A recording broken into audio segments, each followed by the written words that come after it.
No encontro de hoje, vamos tratar de um tema que pode ser definido como um ponto de partida para essa experiência de pesquisa que eu intitulei Freud e a experiência musical. Insisto no significante aí escrito experiência, porque se trata verdadeiramente disso, de alguém que não é músico, não tem uma formação musical propriamente dita, que é o caso do Freud. Então, é um espectador, né? Vamos dizer, é um público que se relaciona, se coloca diante de uma obra de arte. E o que vimos, terminamos o encontro passado, foi que Freud, no ensaio que escreveu sobre o Moisés de Michelangelo, afirma que quase não sente prazer com a música. Então, a experiência musical não produz, né, não produzia no Freud um deleite, né? Ele não usufruía. Há traduções que falam do usufruir, em vez do prazer. Então, Freud não usufruía dessa experiência musical como uma experiência estética promotora de uma modalidade de prazer, né? O prazer de um órgão sensorial específico, que é a audição. Então, é nessa perspectiva que a gente vai pensar a posição do Freud em relação à música, porque essa confissão dele, vamos chamar assim, uma confissão de que ele não tinha deleite com a experiência musical, pode nos permitir abordar aí o porquê disso, né? E qual é o lugar que a música fica como uma espécie de experiência recalcada, vamos chamar assim, no Freud, e o efeito que depois, na história da psicanálise, vai ter sobre a experiência musical. Então, a relação da psicanálise com a experiência musical. Então, vamos retomar a nossa conversa, e eu gostaria de trazer alguns elementos para vocês, né, hoje, para a gente pensar, e vou começar partindo de alguns argumentos que Freud apresentou num artigo que se chama O Interesse da Psicanálise. É um artigo de 1913 que antecede a escrita do ensaio sobre o Moisés. E neste artigo, escrito para uma revista italiana, que solicitou a ele um artigo, ele divide o artigo em 2 tópicos, né? No primeiro tópico, ele trata do interesse psicológico, né, da psicanálise, quer dizer, a psicanálise voltada para aquele campo de saber constituído em torno da psicologia, naquilo que define a psicologia, parece ser, vamos dizer, a contribuição, o interesse mais imediato da psicanálise, né, nesta seara da psicologia. Veja que ele fala mais da psicologia e não fala da psiquiatria, por exemplo. Isso é estratégico, né? Ele difere isso, é neste livro, nesse volume, que é o volume 11, o mesmo que tem o ensaio do Moisés. E a segunda parte, né, ele fala do interesse da psicanálise para as ciências não psicológicas, ou seja, que não estão dentro do campo da psicologia, da temática da psicologia. E aí ele vai listar, né, o que seriam essas ciências não psicológicas. Então, primeiro tópico é o interesse da psicanálise para as ciências da linguagem. Veja, quando ele diz para as ciências da linguagem, ele está supondo que as ciências da linguagem pode ter algum interesse pela psicanálise. Por um lado, pode se valer do conhecimento psicanalítico para o seu trabalho de pesquisa, etc. Mas também fala da psicanálise, ou seja, do interesse que a psicanálise tem pelas ciências da linguagem. Isso vale para todos os itens que vêm na sequência. O próximo é a filosofia, depois a biologia, a história evolutiva, a história da civilização, a estética, a sociologia e a pedagogia. Nessa ordem. Para aquilo que nos interessa, né, vou recortar o item que ele fala do interesse da psicanálise pelos fenômenos estéticos, né, pela estética. A estética, como vocês sabem, é uma área, é um campo da filosofia, é um campo de investigação filosófica, que se volta, né, essa reflexão filosófica, essa investigação filosófica se volta para os fenômenos estéticos, que fenômenos estritamente relacionados a uma experiência com o belo, tá? A uma experiência com a beleza, né? Então, ora, a arte, ela é promotora do belo. Ela promove uma experiência com o belo, uma experiência, portanto, estética. Essa experiência estética, ela é sensorial, fundamentalmente sensorial. Por quê? Passa pelo sentir, pelas sensações. Leonardo falava ali do trabalho dele, né, e que sensação o sujeito tem com determinado som. Então, a experiência estética é, primariamente, uma experiência sensorial.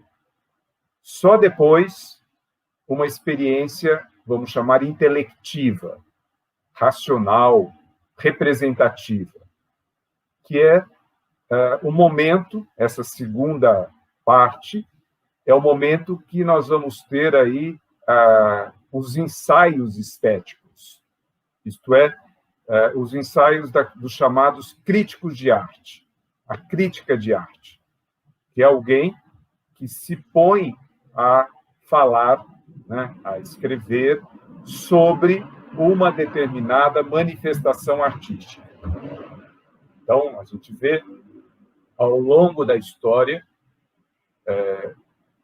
autores, pensadores, né, que escreveram sobre este fenômeno de experiência estética.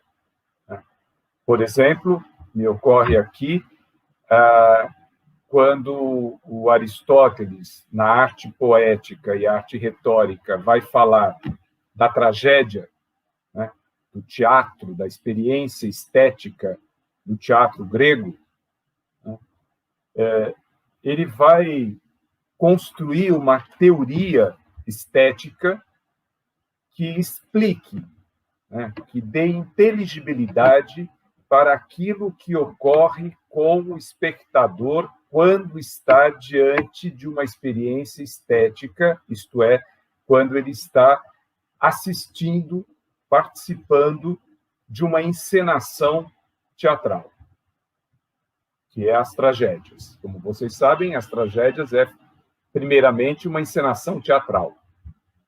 Mas uma encenação teatral onde a palavra, né, o recurso da palavra é o canto. A palavra é cantada, ela não é dita, ela não é proclamada no sentido que nós estamos fazendo aqui, né? Você está falando, você está usando as palavras para expressar uma ideia, um sentimento, etc. No caso da experiência teatral trágica, né, a palavra tem ela é elevada ao estatuto do canto. E esse aspecto foi decisivo para a abordagem que o Nietzsche fez sobre o fenômeno trágico, né? E também esse fenômeno, como eu disse, foi abordado pelo Aristóteles, dizendo que a função da experiência estética, né, para o espectador da tragédia era catártica, ou seja, que assistir, participar de uma encenação teatral trágica, né, ou cômica, esse é um detalhe, porque também havia as comédias, não só as tragédias, né, promovia no espectador uma catarse, né? E daí que Freud vai depois nomear, antes de dizer que o método clínico usado por ele se chama psicanálise, né? Antes de definir a psicanálise como um método clínico, ele diz da psicanálise como um método catártico, né? Ora, por que essa catarse? Porque aquilo que é encenado através da música, através do canto, porque esse canto ele é acompanhado, né, com instrumentos musicais, né? Então é um canto, não é um canto, eu acho que esse nome que se usa a capela, você só tem a voz, né? É uma voz com o substrato sonoro ali do instrumento musical. Então tinha orquestra, né? Aquilo que a gente vai ver, por exemplo, o advento das óperas, né, nada mais é do que uma atualização dessa estrutura que já acontecia na Grécia no século V a.C.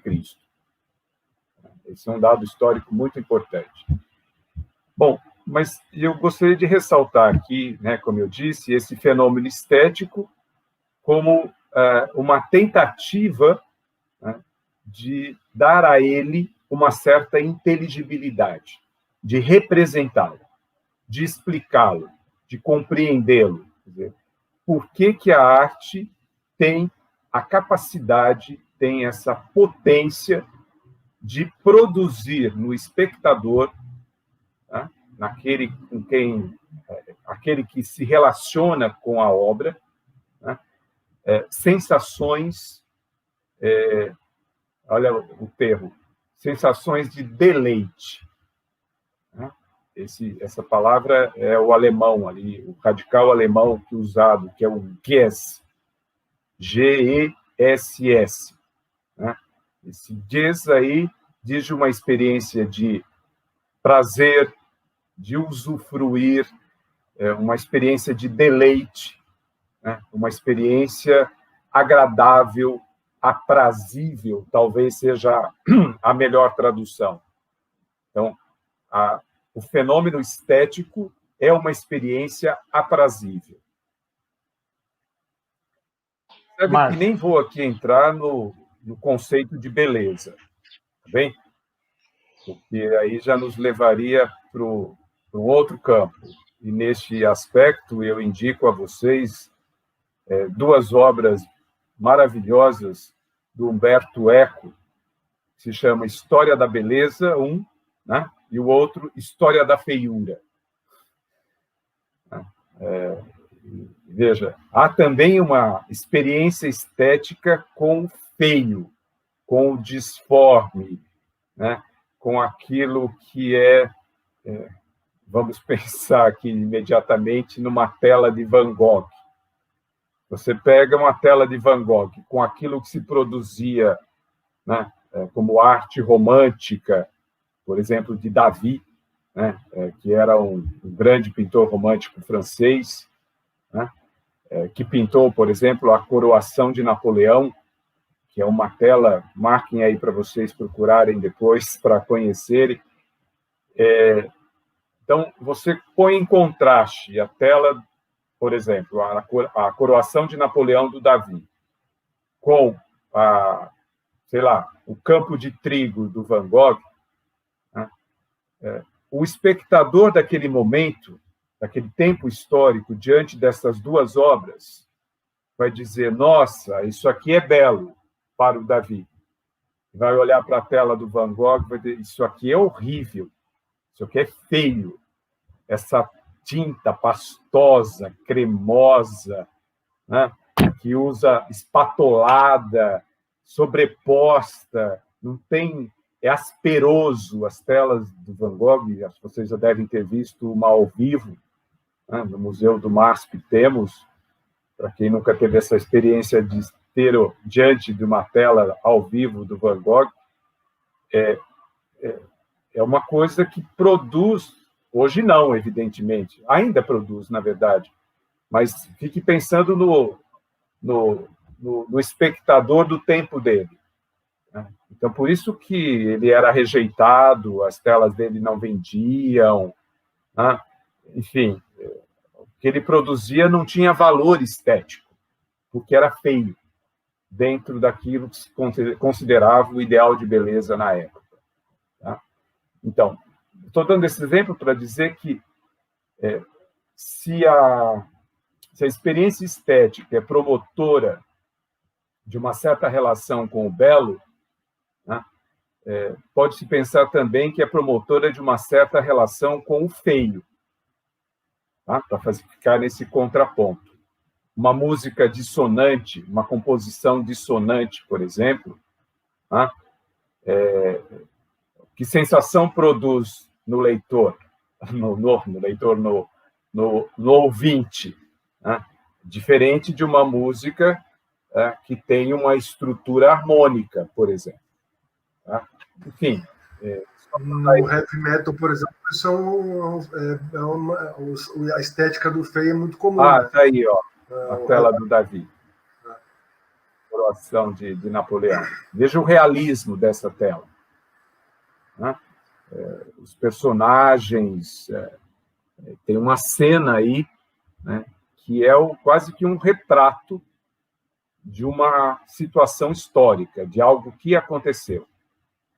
E é curioso, se vocês observarem aí, no centro da tela está o Napoleão, tirando a coroa do bispo. Eu acho que, na verdade, é um papa, não é um bispo, é um papa, o próprio papa que foi coroar o Napoleão. O Napoleão tira das mãos do papa a coroa e ele próprio coloca sobre sua própria cabeça. Esse gesto é revolucionário, porque ele não é um rei. O rei é coroado pelo papa. O imperador, não. Tá? Mas, vamos voltar ao texto do Freud. Quando ele diz assim, sobre alguns dos problemas relacionados à arte e aos artistas, a abordagem psicanalítica dá uma explicação satisfatória. Outros lhe escapam completamente. Eu acho que a música está nesses outros que escapam a uma explicação satisfatória. Vamos pensar neste aspecto. Então, a quais manifestações da arte, a psicanálise pode contribuir, né, apresentando uma explicação satisfatória? Tá? Eu diria, pela própria hierarquia que Freud estabeleceu lá no segundo parágrafo do Ensaio do Moisés, né, ele diz as obras literárias, né, fundamentalmente, Freud se valeu das obras literárias para fundamentar a sua teoria, mas ele também fez explicações psicanalíticas de obras literárias. Ele escreve um prefácio para os irmãos Karamazovsky, do Dostoiévski, por exemplo, né? Ele escreve sobre um conto do Hoffmann, que é O Homem de Areia, ele escreve sobre o Hamlet, né? Enfim, ele se volta para obras literárias, aplicando, né, na análise dessas obras, os elementos da psicanálise. Ele faz isso com a escultura, né? E a gente vê o caso do Moisés, é bem apropriado para ver como você tem usa-se o recurso teórico da psicanálise para interpretar uma escultura, e também faz isso com a pintura mais raramente. Eu já escrevi sobre o Freud comete um esquecimento de um nome próprio de um pintor italiano, né? E ele vai falar sobre isso no livro, se não me engano, é A Psicologia da Vida Cotidiana, é o Signorelli, né? E vai falar sobre essa pintura, enfim, é um aspecto bem interessante. Mas, enfim, se os problemas relacionados à arte e aos artistas podem ser explicados pela abordagem psicanalítica, há outros, segundo ele, que escapam inteiramente à explicação psicanalítica. E eu, como disse, incluiria a música nesses outros fenômenos que escapam completamente. Continua ele.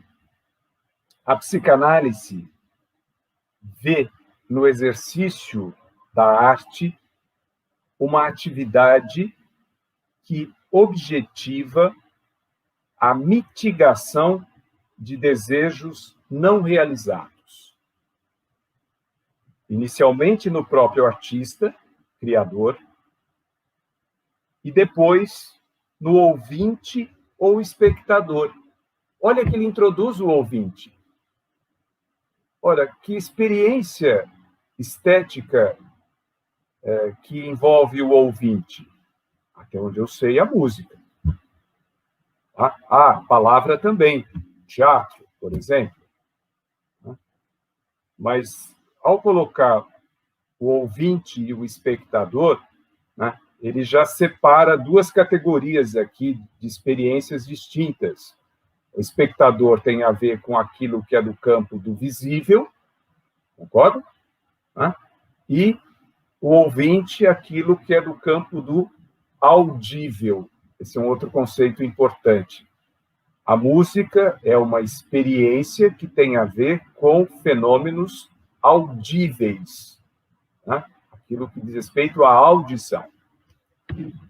Pois, mais adiante, ele diz: as forças motrizes, motivadoras, eu diria propulsoras da arte, são os mesmos conflitos que empurram outras pessoas para a neurose, que movem a sociedade na edificação de suas instituições. Ou seja, a mesma pulsão que conduz o sujeito a criar, conduz o sujeito para a neurose e conduz a sociedade a criar instituições. Veja, é a mesma força motriz.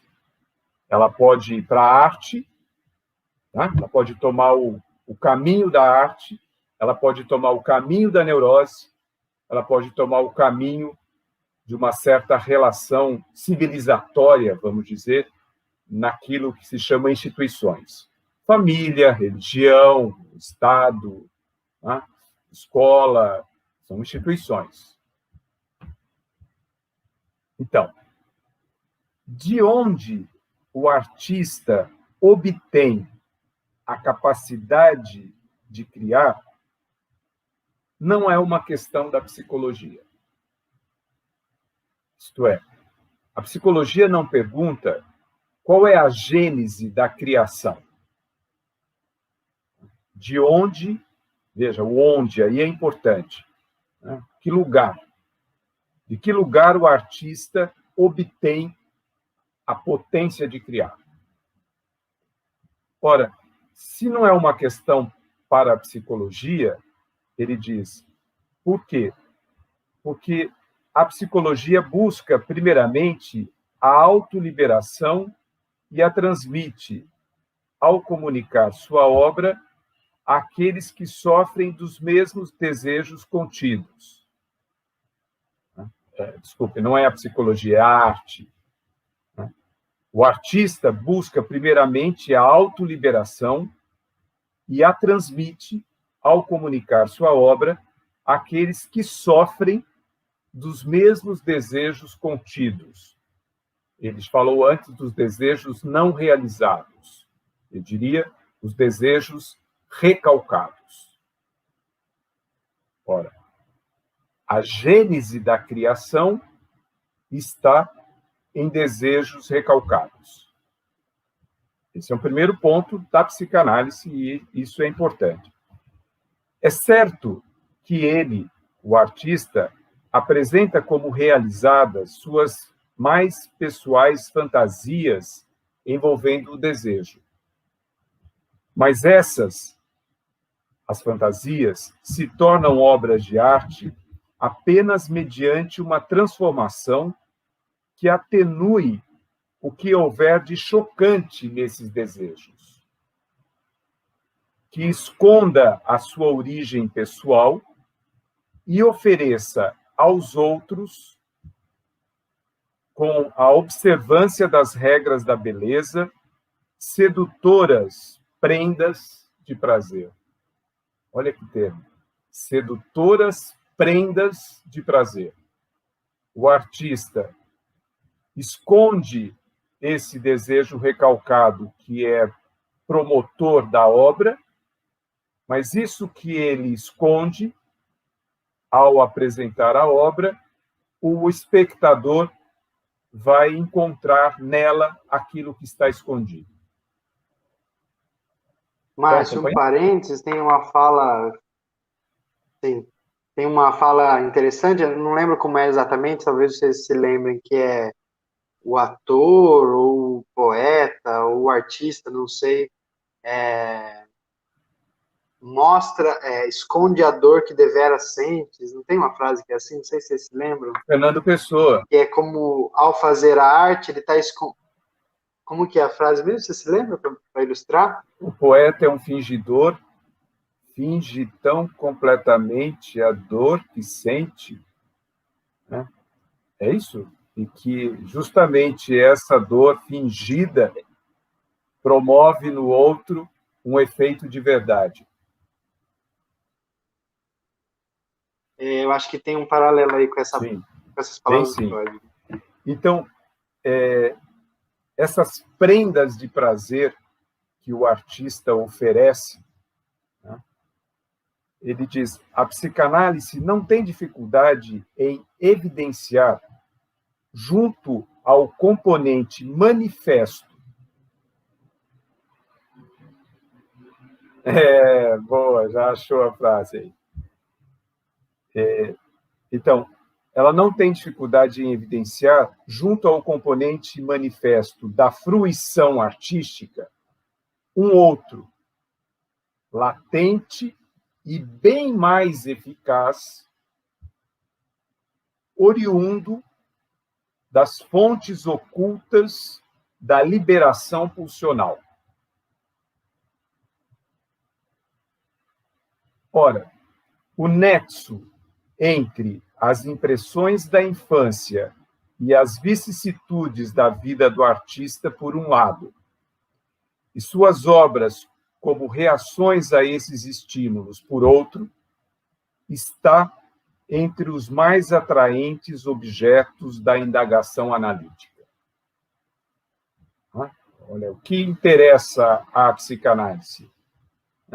Esse nexo, né, entre aquilo que é os desejos e fantasias infantis recalcados, por um lado, e, por outro, a obra como a expressão disso, porém, né, é uma expressão camuflada, vamos dizer, é uma expressão que faz, vou usar uma palavra, semblante, né? E que permite ao espectador, né, se encontrar lá, ele se vê lá.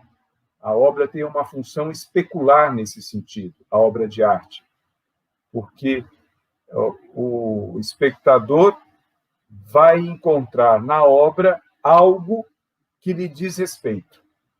Ele está falando de mim também. Aquilo que ele está expressando me diz respeito, eu também sinto. Rodrigo, sabemos, é apaixonado pelo blues, né? Por certo, encontra no blues algo que diz respeito ao seu próprio ser, ou seja, aquilo que os cantores, guitarristas, compositores de blues expressam com a sua música, né? Encontra eco em você. Uhum. Por isso você elege essa expressão artística, né, como uma expressão daquilo que é seu também. Sim. Tem esse exemplo conhecendo o seu trabalho, Rodrigo. Sim. E é tão somente verdade que está dizendo pela questão que ali morava um desejo, da onde essa palavra blues, ela já foi até muitas vezes dita para expressar a tristeza, numa época que questões da escravidão, pouco podia se falar sobre isso, né? Quem eram os escravos, no caso, os negros. Uhum. E essa expressão, essa vontade de poder dizer o que sentia, ou de poder realizar o que tocava, é exatamente nisso que me interessa. Uhum. Essa liberdade de você poder dizer ali o que você quer e sem se preocupar com a moralidade em volta ou com alguma métrica, alguma forma, tem que ser dito dessa forma. Tanto que apagaram os registros culturais, linguísticos, religiosos dos negros, né? Apagaram, né? Imputaram os costumes brancos, né? Então, naquela época, eu não me lembro bem ainda a data, assim, mas eu tenho até um livro sobre isso. Mas, naquela época, o desejo deles se comunicarem era enorme e de poder soltar. Até tinha uma fala ali nesse livro que eu li, que às vezes quando eles se encontravam, eles diziam para o outro, né? Falaram, e aí, como é que você tá? Tudo bem? Falaram, rapaz, eu tô com os blues dentro de mim, não sei o que é, sabe? Então o blues já vinha pesado daí. E isso foi sempre que mexeu comigo. Mas isso mexeu até assim, lógico, toda essa história que eu tô falando, eu vim ler muito depois, né? Isso mexeu justamente no que você bem colocou no início da sua fala. A estética, o belo, né? E o áudio, e a música, né? Isso, e olha só, isso daí talvez seja a grande incompreensão do Freud, né? Mas, para mim, isso não precisaria ser dito. Falando para mim, pessoalmente, que a história foi assim. Porque era só eu ver quem estava cantando e de que jeito estava cantando. Então, tá esteticamente, corporalmente traçado, seja através de rugas ou de olhares ou de posições, e cantado a história. A importância da música dentro do blues, para mim, é essa. Uhum. No próximo encontro, o Rodrigo vai nos falar, então, né, a gente já combinou, a nossa próxima reunião é ele que vai fazer uma apresentação inicial, como hoje o Leonardo fez. Não vai ser tão bela como o do Leonardo, eu vou tentar. Né? Vai ser cheio de power. Vai ser. Tá certo. Vai ser mais blues, né? Bom, eu concluo aqui essa passagem por esse item, né? Ele diz que a maioria dos problemas relativos à criação e à fruição artística aguarda uma elaboração que sobre eles lance a luz do conhecimento psicanalítico e lhes indique seu lugar no complicado edifício das compensações de desejos. Compensações. Ora, se a arte tem a ver com desejos não realizados, né, sua função entra aí como uma espécie de compensação para esses desejos não realizados. Veja que essa é a posição do Freud, ok? Não vamos dizer se concordamos ou não nisso agora. Vamos primeiro tomar pé de qual é a posição dele e os desdobramentos que isso vai ter. Mas eu queria ressaltar aqui nesse item uma certa definição de arte que a gente encontra aqui e que ela pode ser útil no nosso trabalho. A definição é a seguinte: a arte constitui um reino, olha o termo, reino. A arte é um reino, né? Essa ideia é boa, um reino intermediário, ela está entre, por isso intermezzo, né? Intermediário, é um reino entre a realidade que frustra os desejos, que o impede, que o recalca, né? Que não autoriza esses desejos se manifestarem, encontrarem seu lugar no mundo, né? Então, a realidade, ela frustra esses desejos, ela mantém esses desejos frustrados, isto é, não realizados, né? Então, se a arte está entre, ele fala um nexo, lembra que ele usou a palavra nexo? Né? Entre a realidade que interdita os desejos, né? E o mundo de fantasia que o satisfaz. Um âmbito em que permanecem em vigor, por assim dizer, as aspirações de onipotência da humanidade primitiva. Ora, essa definição da arte como estando entre a realidade que frustra os desejos e a realização desses desejos no plano da fantasia, não da realidade, da fantasia. Então, a realidade, a arte, aqui a gente vai pegar esse conceito, a arte, ela libera, ela suspende esse recalque que a realidade impõe aos desejos e permite, autoriza, franqueia a realização desses desejos recalcados ou reprimidos no plano da fantasia. Então, a arte não é só produto da fantasia. A fantasia é um elemento, um componente importante do fazer artístico, porque, por meio dela, né, suspende-se, por meio da arte, né, suspende-se o recalque, ainda que momentaneamente. Ô, Márcio, me interessa, e talvez se pudesse falar um pouco, não sei se nesse momento, mas a gente poderia elencar esse ponto, que é o seguinte, como, enfim, a partir da construção artística como fantasia, né, dos recalques e das realizações, como aquilo se torna proposta de vir a ser realidade, né? Então, vou dar um exemplo da música brasileira, o que o Gil, o Caetano fizeram na época dos festivais, aquilo que nascia como um desconforto, né, das situações sociais, podemos recortar só esse ponto, a partir das falas e das obras deles, passaram a ser propostas de construção, né? Então, me interessa entender... A repressão. Veja, a posição do Freud é que a experiência estética, ela suspende, ainda que de maneira momentânea, fugaz, ela suspende a repressão. Bom, você citou o exemplo aí da música popular. Eu daria um exemplo bem preciso, que é a música Cálice, do Chico Buarque.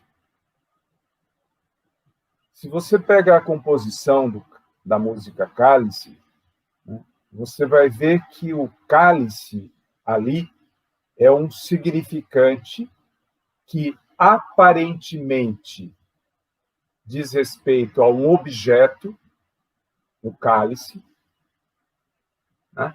Mas nesse aparência de objeto há uma suspensão da repressão, que o cálice fique quieto, não fale, não pode falar, fique calado. Cálice. Ora, quando a música foi composta, este cálice veio na forma do AI-5. Ora, por que essa música fura a repressão? Fura o AI-5? Porque o censor, vocês sabem que havia um comitê de censura, toda obra de arte tinha que ser submetida, né, a esse comitê censor, que ia dizer se ela podia ou não se tornar pública. Vocês sabem que muitos, eles colocavam tarja preta, riscavam nas redações de jornais, obras literárias, toda manifestação de arte, a música foi muito perseguida, muitos músicos foram exilados, mortos, né, no período da ditadura militar. Mas o censor, ali, diante daquela música, o que ele lia, né, em primeiro plano? O objeto, o cálice. Pai, afasta de mim esse cálice. É a frase do Cristo no Evangelho, né? Cristo está ali diante do sacrifício, né? Ele vai passar pelo sacrifício, ele vai passar por tudo aquilo que é designado aí a paixão de Cristo, né? E ele, né, grita ao Pai, implora ao Pai, né, se for de tua vontade, afasta de mim esse cálice. Veja, afasta de mim esse cálice, diz o Chico, de vinho tinto de sangue. Ora, o sangue que escorria na época da ditadura militar, pessoas que eram mortas, torturadas, né? A sua observação me trouxe esse exemplo que eu acho muito rico para pensar isso que Freud está dizendo da função da arte, né? A partir da psicanálise, né, a função da arte está em suspender o recalque, né, e permitindo que aquilo que está recalcado possa ser vivido num outro plano, que é a experiência estética. Márcio, então é praticamente o uso da figura da linguagem da metáfora, né? Sim. Sim. Inclusive, nesse movimento psicanalítico, dizer com outras formas aquilo que se quer dizer, mas que não se pode, por exemplo. Isso, que está interditado. Isso, o interdito bloqueia, mas eu posso vazar essa energia por outras vias socialmente aceitas, que são as vias metafóricas de uso desse fluxo de energia bloqueado. Sim. E essa questão é importante, se vocês leram o ensaio do Moisés, né, que Freud tem interesse em olhar, né, para aquilo que a escultura do Moisés representa enquanto suspensão do recalque. Veja, suspensão. Não quer dizer eliminação do recalque. A arte permite um certo furo, né, uma certa brecha, né, uma certa fissura no recalque, fazendo com que aquilo que está recalcado venha em primeiro plano. Mas venha de que jeito? Venha na forma da arte, na forma de uma obra. Né? Isso vale para qualquer obra. A gente diz assim, bom, vale também para a música. A música também teria esse efeito de suspensão do recalque. Deixo essa pergunta porque ela nos interessa. Eu diria que com certeza. Se isso vale, quando Freud está dizendo para a arte, né, a gente teria que incluir nesse conjunto arte, todas as formas de arte. A dança, a música, né, a pintura, a escultura, a literatura, a poesia, enfim. Caberia nessa definição, né, todas as artes, inclusive a música. Eu ainda não tenho uma resposta para isso, mas acho que é preciso ter a pergunta. Mais do que ter a resposta, se a gente consegue formular a pergunta, já é um avanço considerável, porque a pergunta pode nos dirigir, né? nos levar adiante aí. Tudo bem Tem até aqui? Aquele texto, Fala, Natália. aquele texto do Freud, eu não me lembro o nome correto, mas acho que é o Poeta e o Fantasiar, que ele traz que primeiro a criança ela brinca, né? Depois ela deixa de brincar e passa a fantasiar. Então eu acho que esse texto também é bacana para pensar isso. Muito bom. Chama o Poeta e a Criação. Tem várias traduções para esse texto. O escritor eu tenho uma também.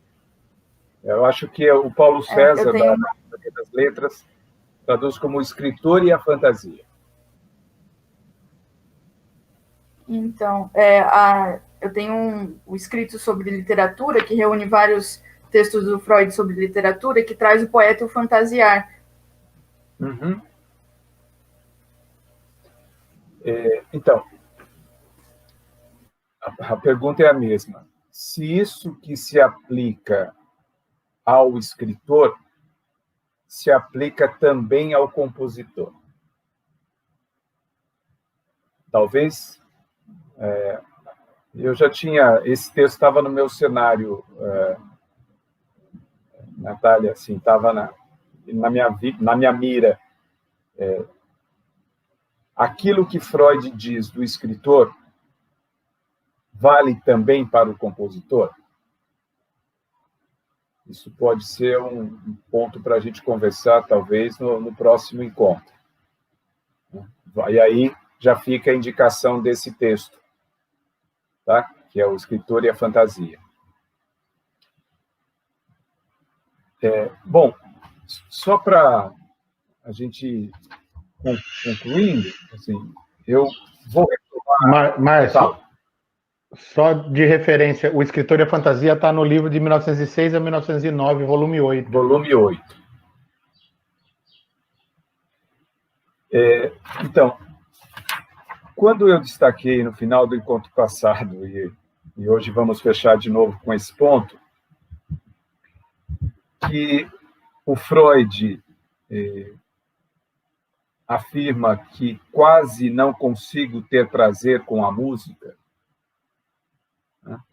Ou seja, que a experiência musical, a experiência estética com a música era algo que quase, esse quase aí é importante, quase não lhe proporcionava um deleite.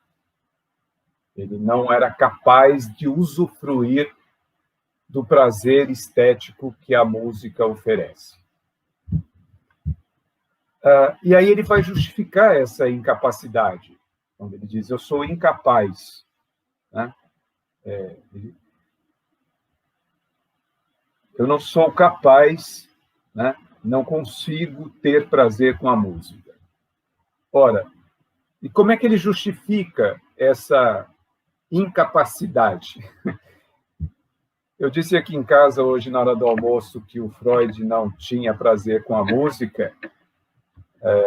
A resposta que eu vi a esse comentário que eu fiz foi assim, nossa, que homem rude, devia ser muito seco.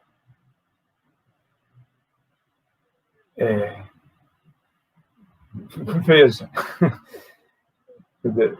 devia ser muito seco, quer dizer, falta uma sensibilidade, né, que só a música é capaz de dar.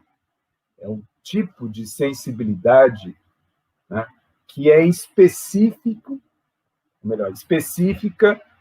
da experiência estética com a música. A experiência estética com a música promove um modo, um tipo de sensibilidade totalmente distinta daquela sensibilidade promovida pela experiência estética com obras que exigem o visual, uma experiência visual. Seja ela uma escultura, uma pintura, uma obra literária. Ok? Ou mesmo, nessas experiências estéticas, visuais, né, elas permitem, por ser visual, e aí o trabalho do Leonardo me pareceu importante começar com ele hoje, por ser visuais, por ser uma experiência estética visual, ela permite um modo de representação intelectiva que a experiência estética audível não permite. Concorda? Olha como ele responde a essa incapacidade. Ele diz: uma inclinação racionalista, ou talvez analítica, em mim, se opõe a que eu seja comovido por algo e não saiba por que eu sou e o que me comove. Ora, essa inclinação racionalista, se vocês quiserem, iluminista do Freud, né, intelectualista, talvez pudéssemos dizer, está diretamente ligado àquilo que, para ele, proporciona uma experiência aprazível do ponto de vista estético, que é a literatura, uma arte visual, a escultura e a pintura. São experiências estéticas que envolvem o olhar, não envolve a audição. Mas isso não me deixa de parecer paradoxal, e sempre por isso estamos aqui, né? Um sujeito que criou um método de tratamento para o sofrimento psíquico estritamente auditivo. É uma experiência terapêutica cujo órgão sensorial predominante em jogo é a audição. Portanto, a escuta. Me fala muito da escuta analítica, que o analista tem que ter uma escuta flutuante, por exemplo. É uma regra que ele estabelece para o analista, né? Ele tem que ter uma escuta flutuante. Que a psicanálise é a arte da escuta. Arte, olha o termo. A psicanálise é a arte da escuta. Como pode alguém, né, que inventou uma arte da escuta dizer que não tem prazer com uma experiência estética específica que é a audição, ou seja, aquilo que vem pela música? Não parece a vocês algo, vamos dizer, que não se encaixa?